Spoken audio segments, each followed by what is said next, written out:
So, ayan na, kumukulo na po. Yan na po ang hudyat para ilagay natin yung ating dahon ng sili. Yan, sa ating lutuing tinolang manok. Yan.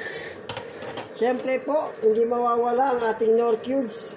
Knorr Cubes chicken para chicken Knorr Cube. Knorr kasi hindi Knorr.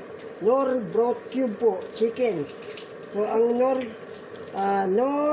broth cube chicken po ay isang manok na pinalambot ng napakatagal. Hanggang pati ang mga buto-buto po nito matunaw na sa kalambutan. So, para maging isang Knorr cube.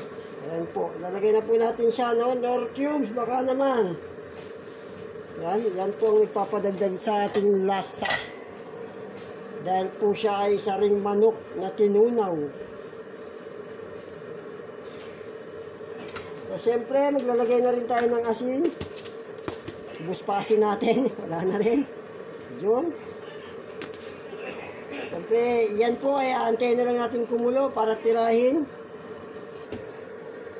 So, shout out po sa ating mga kaibigan, no? Mula dyan sa Isabela, kay Arlene Cadiz po, ng Ilagan Isabela, ng Nagilian Sur, Purok 1, Ilagan Isabela, shout out dyan po. Pati sa lahat ng Cadiz, Pahardo dyan. Shout out po sa inyong lahat, lalong-lalo na sa mabuti nating kapitan na si Ferdinand Salvador, sa aking kumpare na si Vincent, ganun din sa aking kumpare na si Anto, ano ba? Sangkwan? Akwan.